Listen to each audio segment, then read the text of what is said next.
Why? Pull my seat back. No, you said more. Okay. No. So go up with it. No, Dad. Pull it back.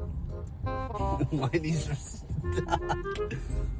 Push your seat back. We're like you, Mom. Look. I think we're good now. Would you put...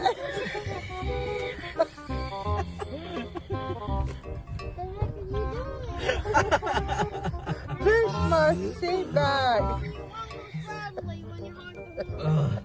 Oh, I opened the trunk while I was driving too. And I think I opened the gas tank. Miss Alice gonna be like, what the fuck is going on over there?